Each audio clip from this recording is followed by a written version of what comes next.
Piña para hablar de la Revolución de Mayo. Buenas tardes, Felipe, ¿cómo estás? Bienvenido a Altavoz. ¿Qué tal? ¿Cómo les va? Buenas tardes. ¿Cómo andan?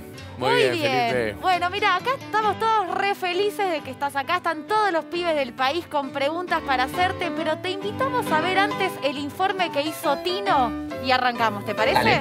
Ahí va. ¿Cómo no? Perfecto. Se nos ha enseñado que hoy es el Día de la Patria, una de las efemérides más importantes de la historia argentina.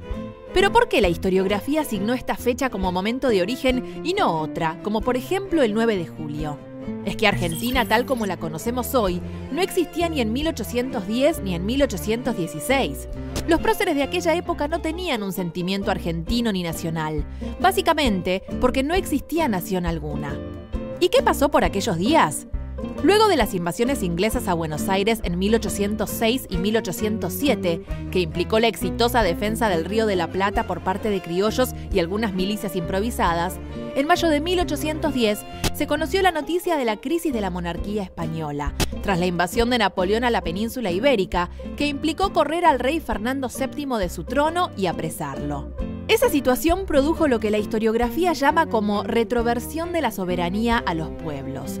Es decir, sin Fernando VII en el trono, ¿quién gobierna y quién es el sujeto soberano en el virreinato del Río de la Plata? Esa pregunta fue la que recorrió todo mayo de 1810 y se extendió hasta varias décadas después. En medio de esta crisis, los criollos rioplatenses se organizan y cuestionan la autoridad del virrey Cisneros, representante de Fernando VII en las colonias.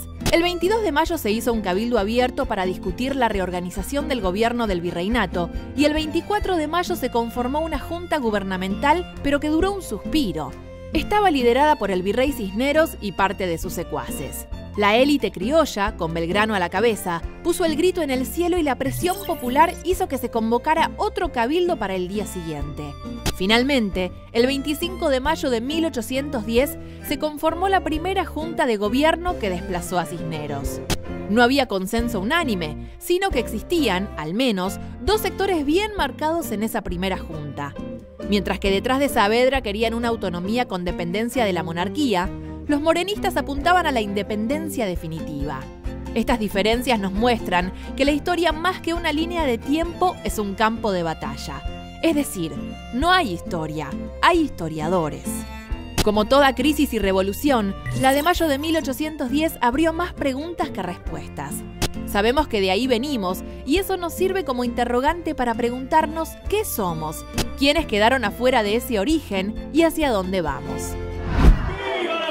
Muchas preguntas dejamos con el informe de Altavoz y muchas preguntas de los pibes, pibas y pibis del país para Felipe Piña. Así es, Felipe. Bueno, a ver, vamos a empezar nosotros, después lo vamos a distribuir a todos los chicos del país que están ansiosos levantando las manos con sus banderas argentinas. Pero yo quiero preguntarte primero que nada la misma pregunta que se hacía el informe. Empezar por acá. ¿Por qué hoy, 25 de mayo de 1810 y no el Día de la Patria a 1816, ese 9 de julio? ¿Por qué el día de hoy, Felipe? Bueno, tenemos dos fechas patrias, ¿no? El 25 de mayo del 10, donde empezamos a tener un primer gobierno patrio y empezamos a dar claros signos de ruptura con España, ¿no? Empezamos ya a prepararnos para pelear una larga guerra de independencia. Empezamos con el tiempo a adoptar nuestros símbolos patrios. Una asamblea del año 13 que adoptó estos símbolos y que empezó a construir una nacionalidad de alguna manera, ¿no? Y finalmente el 16, o sea, un largo camino. Son dos fechas muy importantes las dos, sin una no existe la otra, pero claramente el 9 de julio es la fecha de nuestra independencia. El Día de la Independencia es claramente el 9 de julio, pero no hubiera existido de no haber existido un 25 de mayo. Claramente. Claro. Ahora, otro de los temas que planteábamos en el informe es los que se quedaron afuera. ¿Quiénes se quedaron afuera cuando se construyó la patria y que se quedaron afuera también de los distintos relatos que estudiamos en la escuela, de los distintos historiadores? ¿Quiénes fueron esos sujetos? Bueno, primero muy bueno el informe, la verdad que estuvo muy bueno el informe. Se quedaron afuera las mujeres, se quedaron afuera los pueblos originarios, ¿no? Los afrodescendientes, que quedaron fuera de estos relatos históricos tradicionales. Un relato machista, un relato militar, donde se ponía una preeminencia fundamental sobre las batallas, etcétera, sin dar un contexto de qué era lo que estaba pasando, ¿no? Entonces creo que fueron relatos parciales, donde está muy bueno lo que decís, Cata, porque muchos quedaron afuera de ese relato. Y siguen quedando, ¿no? Digamos, todavía hoy cuesta que hablemos de las mujeres, que hablemos de los indígenas, qué pasaba, dónde estaban en ese momento, qué rol cumplieron, ¿no? Y a la vez este no protagonismo de las mujeres, que no tenía que ver con su falta de voluntad, sino que aunque no las dejaban participar ni del cabildo ni de los periódicos de la época, pero hacían todo lo que podían para darse a conocer y poder manifestar sus necesidades, su lucha por sus derechos, ¿no? Que eran totalmente conculcados en aquel momento. Imagínense el nivel de opresión que existía sobre las mujeres, que prácticamente no tenían en Buenos Aires escuelas de niñas, ¿no? No había escuelas secundarias para las chicas, por ejemplo, y había muy pocas escuelas primarias para las chicas, donde los padres decidían, por ejemplo, si estudiaban para aprender a leer y escribir o para sumar y restar, y había algunos que aconsejaban que solamente aprendan a sumar y restar, porque si aprendieran a leer y escribir iban a leer libros prohibidos e iban a escribir cartas de amor. Fíjate el nivel de prejuicio, ¿no?, de la época. Mirá. Bueno, arrancan las preguntas, Felipe, de los pibes del país. Nos vamos a Río Turbio, donde está Mir con la primera pregunta. ¿Cómo no? Amir, estás muteado. Desde el sur de nuestro país. Ahí va. Te quería preguntar, ¿ahí me están escuchando? Sí. Bien, ¿cómo estás, Felipe? Desde Río Turbio, Santa Cruz, bien al sur de nuestro país. Querido? Y justamente te quería preguntar a colación de ello, ¿no? Porque se sabe muy poco de la historia en las distintas localidades o provincias, ¿no? ¿Qué pasaba en esos tiempos en lo que es Santa Cruz y quizás toda la Patagonia, ¿no? En aquel 1810. Bueno, era una zona ocupada fundamentalmente por los pueblos originarios, ¿no? Así que era lo que se llamaba territorio indígena para lo que era todavía ese precario Estado nacional, y empezaban a verse las formas de tener algún contacto, en principio con las naciones más cercanas, ¿no? Con los pueblos indígenas más cercanos a Buenos Aires, y después recién empezarán a tener contacto con los pueblos originarios del sur. En general un contacto traumático, ¿no? Un contacto de exterminio y de eliminación, el afán de ocupación del espacio, ¿no? Sobre todo cuando empieza a ser muy rentable el ciclo de la lana, como se dice, ¿no? La exportación de lana de oveja, y se entiende que la Patagonia es un excelente lugar para eso, y claro, se impulsa entonces la campaña del desierto entre 1879 y 1908, más o menos, ¿no? Claro. Y fue una verdadera masacre, como todos saben. Claro. Seguimos con las preguntas. Felipe, viajamos a La Rioja. Ahí está Maxi. Felipe, buenas tardes, ¿cómo le va? Bueno, mi pregunta tiene que ver con una cuestión que me llamó mucho la atención, que es el vocabulario colonial. Porque cuando se dice parte de la gente decente, calificando inmediatamente al resto de la sociedad como indecente, cabe destacar que el 90% de esta sociedad era pobre, y la pobreza es algo indecente. Entonces, yo le quería consultar si esto ha cambiado en la actualidad o siguen siendo como gente que no cortaban ni pinchaban en su época. Muy buena la pregunta, Maxi. La gente decente era definida aquella gente que tenía propiedades. De hecho, los cabildantes, por ejemplo, tenían que tener como requisito una propiedad importante para poder participar del cabildo, y esa era la gente decente, ¿no? No hablaban directamente de gente indecente, pero como bien decís, se supone que al hablar de decente estás hablando que el resto no lo es, claro, y que por lo tanto no tiene el estatus ni la capacidad ni la posibilidad de participación que tienen los decentes. Y esta división de decentes e indecentes nos sigue acompañando de alguna manera, como claro, bien decís, ¿no? Es decir, aquellos que están por debajo de la línea de pobreza, aquellos que son considerados poco representativos o poco importantes para ciertos sectores sociales. Así que está muy bueno que traigas en un día como hoy este horrible calificativo de decente e indecente. Y además creo que no hace falta aclarar que los que se declaraban decentes eran bastante poco decentes, ¿no? Claro, totalmente. Corruptos, claro, ahora eran los vamos menos a hablar, decentes, con una doble moral, ¿no? Una doble moral que siempre existió, ¿no? Claro. Gente de misa diaria, todo eso, pero que claro, después existían las trapisondas que todos conocemos, ¿no? Perdón, te quiero hacer sobre esta pregunta que ya te quieren seguir preguntando a los chicos, Felipe, pero me da intriga saber cuál era el promedio de vida de la gente decente y de los llamados indecentes.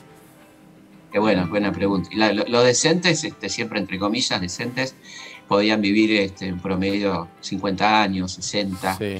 Y los indecentes, o sea, la mayoría del pueblo, su promedio de vida rondaba entre los 35 y los 40 años. Claro, Tremendo. claro, Una diferencia notable. Y una altísima mortalidad infantil que atravesaba un poco los niveles sociales, por supuesto siendo más grave en los sectores populares, ¿no? Había muchas pestes, muchas epidemias, la viruela era algo tremendo en aquella época, y muy escasas condiciones sanitarias, no había agua potable, no había cloacas, ¿no? Todo eso conspiraba para la buena salud de la población. Claro, Qué triste claro, que terrible. hayan pasado tantos años Claro. de ese momento y todavía sigamos viviendo condiciones así. Luquitas en Santa Fe tiene otra pregunta para Felipe. Hola a toda altavoz. Felipe, ¿cómo estás? Un placer saludarte. ¿Cómo estás, Yo Lucas? te quería preguntar, ¿cómo era la vista de los otros países en el momento de la revolución?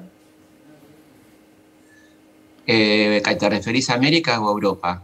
¿A qué otros países? A nivel América, también Europa, ¿cómo nos veían, digamos, desde... Bueno, en Europa estamos en una época de absoluta convulsión, estamos en plenas guerras napoleónicas, ¿no? Como bien decía el informe, Napoleón había invadido España, España ya era parte del imperio napoleónico, una gran guerra entre Inglaterra y Francia por el control de los mercados, estamos en el marco de la revolución industrial.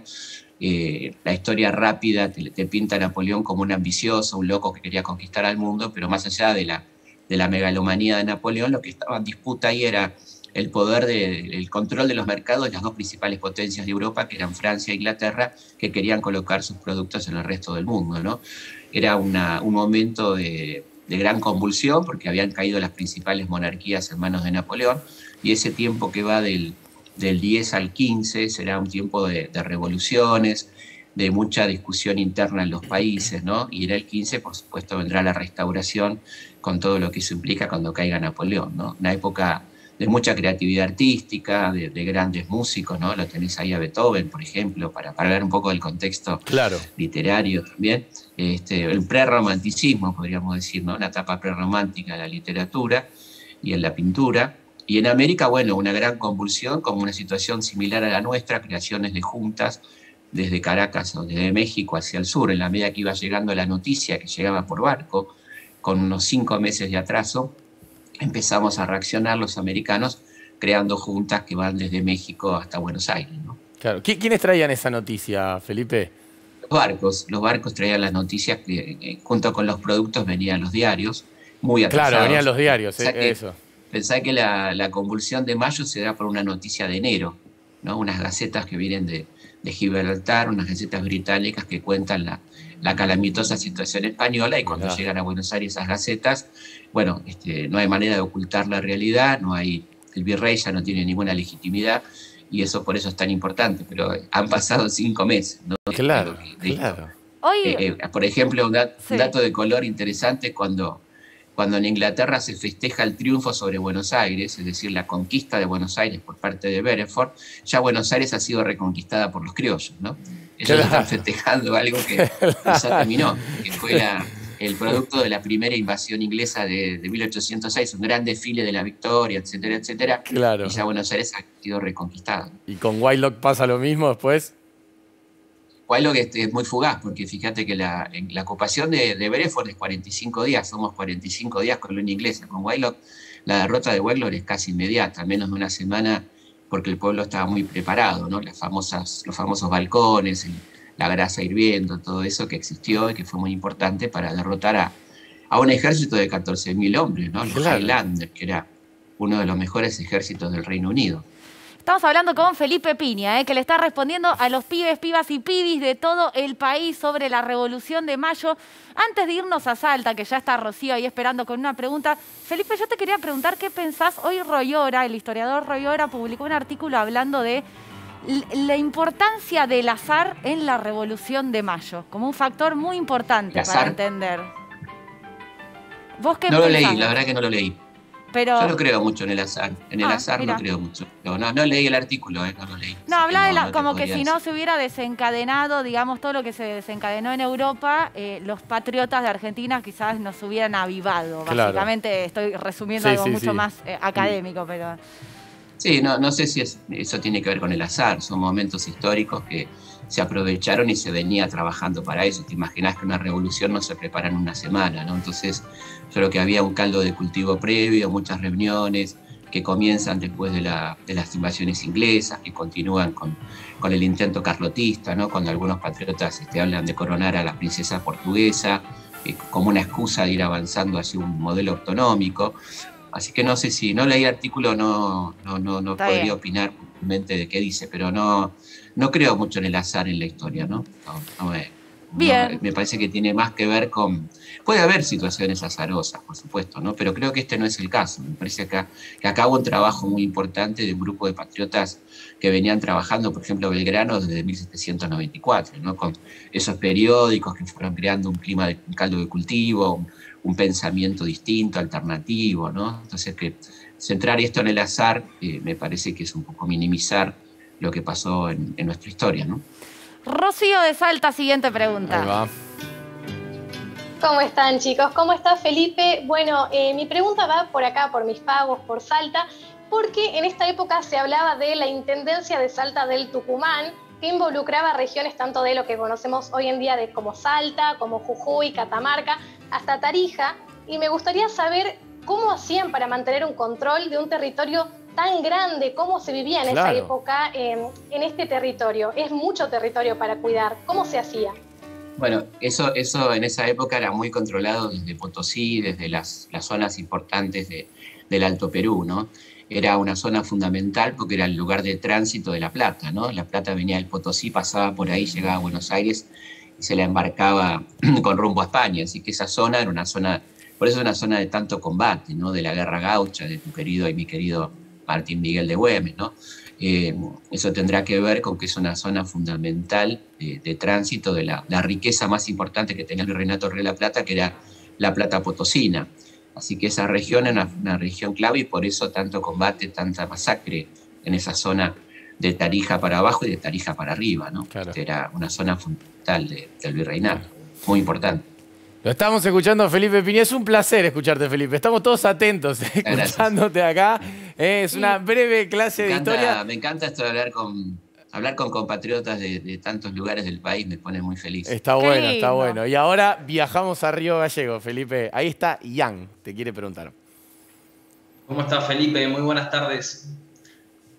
¿Cómo te va, Ian? Bueno, bien, quería consultarte precisamente, bueno, a mí algo te consultaba cerca de acá en Río Turbio, qué es lo que sucedió con Santa Cruz. Si podés por ahí ampliarnos, sé que en algún momento hubo algunas disputas por el territorio con Chile y de qué manera, si bien no tanto cerca de 1810, sino varios años más tarde sucedieron, eso, y si finalmente el cabildo que nosotros conocemos y que vivimos en el colegio es el de 1810. ¿Cómo era el cabildo en ese entonces? ¿Era así como lo conocemos? Empiezo por el final, que es más fácil. El cabildo que vemos hoy es un cabildo del año 1940, ¿no? Lamentablemente no es el cabildo original, que fue demolido porque estaba en muy malas condiciones. Quedó el piso de la sala capitular y algunas zonas originales, pero fue reconstruido, al igual que la Casa de Tucumán, la Casa Histórica, en 1940, donde hubo un plan de restauración de monumentos nacionales. Así que el cabildo que hoy vemos es una reconstrucción del cabildo original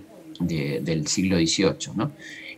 Así que lamentablemente esa es la triste realidad. Pero bueno, si no hubiera desaparecido, pues estaba en muy malas condiciones, ¿no es cierto? Claro. Y con respecto a las disputas con Chile, bueno, son históricas, ¿no? Y que van a tener un crecimiento importante en los años 60, 70 del siglo XIX, hasta que habrá que hacer incluso arbitrajes internacionales, muy polémicos, porque se elige como árbitro a Gran Bretaña, que por supuesto no siempre falla a nuestro favor, teniendo en cuenta que tenían las Malvinas ahí nomás, y que no les convenía que nosotros tengamos una presencia importante en el Atlántico, ¿no? Y menos en el Pacífico. Así que eso será una histórica pelea con Chile y con los distintos arbitrajes, desde muy temprano, desde la época de Rosas, ponele, hasta resolución del tema Beagle, ¿no? En la década del 80 del siglo XX. Claro. Felipe, ¿cuáles eran los chanchullos de los que acusaban al virrey y a los virreyes? O sea, ¿cuál era la corrupción de ese momento?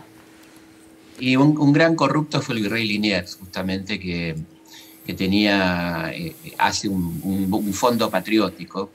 Recordemos que le toca gobernar entre 1807 y 1808, la época en que Napoleón invade España y crea un fondo patriótico para ayudar a la península, fondo que se lo termina quedando él, y por eso es juzgado y acusado por el cabildo en determinado momento.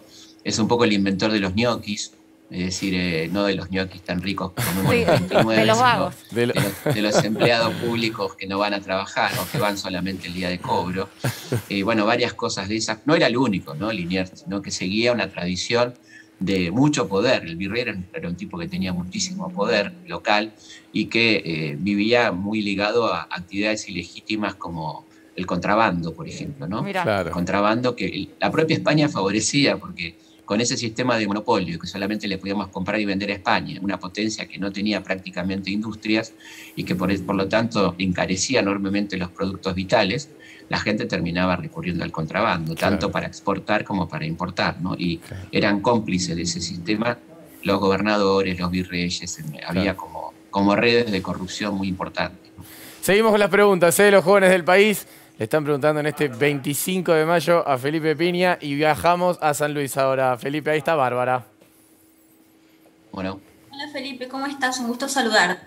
Yo tengo una afirmación que se dice mucho acá en San Luis y quería que vos me digas o mito, que es que San Luis fue una de las primeras provincias en adherirse a la causa revolucionaria. Sí, es una de las primeras provincias, efectivamente, que con la demora del caso, ¿no? Hasta que llegaba la noticia, fue una de las primeras, junto con Santa Fe, en adherir al movimiento de Mayo. En otras provincias hubo más debate, más polémica, pero fue una de las primeras que se adhirió al movimiento revolucionario de Mayo, ¿no? Recordemos que se tardaba, la noticia podía tardar en llegar 15 días, 20 días, y después había que volver con la aprobación, con la creación de autoridades locales, todo lo que implicaba esa novedad, ¿no? De ir conformando un Estado nuevo. Así que estás en lo cierto, efectivamente. Bien, bueno, ahora Felipe vamos a darle preguntas a los chicos que están acá en el piso, representando el AMBA. A ver, Inés. Sí, Felipe, me interesaba volver a esto que hablábamos del principio, ¿no? De todas esas historias que quedaron al margen de nuestro relato nacional. Esta cuestión de que en la escuela yo no recuerdo ningún manual que no caracterice, por ejemplo, a las personas de la comunidad afroargentina o los pueblos originarios como algo estereotipado, ¿no? Que vendían pastelitos y esa era su existencia.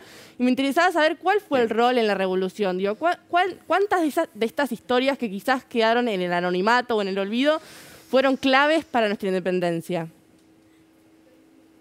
Bueno, evidentemente era gente que estaba marginada de la política por el poder, no podían participar en la política, eran considerados, no eran considerados ciudadanos, ¿no? Por empezar, pero fue muy importante el aporte de ellos en la revolución, fundamentalmente en los ejércitos patrios, tanto hombres como mujeres, ¿no? Por ejemplo, María Remedios del Valle, de la que hemos hablado alguna vez en este programa, una gran afrodescendiente que fue nombrada capitana del ejército y que finalmente se le concedió el título de madre de la patria, ¿no? Y como ella, tantas otras que quedan en el anonimato por esta historia racista y historia patriarcal que deja fuera tanto a mujeres como a los afrodescendientes, por ejemplo, ¿no? Pero obviamente cumplieron un rol muy importante y fueron ninguneados, fueron corridos de la historia, ¿no? Cuando se reescribe la historia blanca ya por la década del 80 del siglo XIX. Claro. ¿Gastoncito?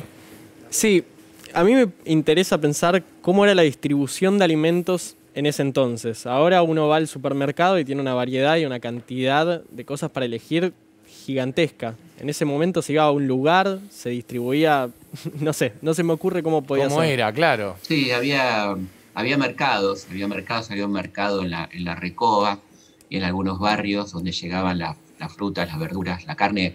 Venía de los mataderos, digamos, y la gente pobre, los sectores populares iban al matadero a buscar las vísceras que se les regalaban en general porque había mucha más producción que consumo. Se faenaba mucho más porque la vaca se destinaba casi a la exportación de cuero, entonces había la posibilidad de conseguir alimentos gratis en ese sentido de lo que se descartaba. Entonces era muy frecuente que la gente fuera a buscar cosas para el puchero, ¿no? Cotidianamente. Esto lo hacían los libertos o la gente pobre de la ciudad. Y después había un sistema de huertas y de quintas en zonas alejadas, que hoy son, por ejemplo, Caballito, Flores, que en ese momento eran muy lejanos del centro. Ahí estaban las quintas donde trabajaban los esclavos, que tenían extensísimas jornadas, ¿no? Pensemos que arrancaban a la madrugada en los campos cultivando y recogiendo las verduras que se iban a consumir en el día, después venía todo el trabajo doméstico, cocinar y demás, y después tenían esta changuita de poder vender como vendedores ambulantes, ¿no? La distribución era esa, era una dieta bastante rutinaria, ¿no? Mucha carne y alguna verdura, y los que tenían una posición económica un poco mejor podían ampliar un poco hacia perdices, aves, ese tipo de cosas que no eran tan fáciles y tan baratas en ese contexto, ¿no? ¿Y qué se bebía, Felipe?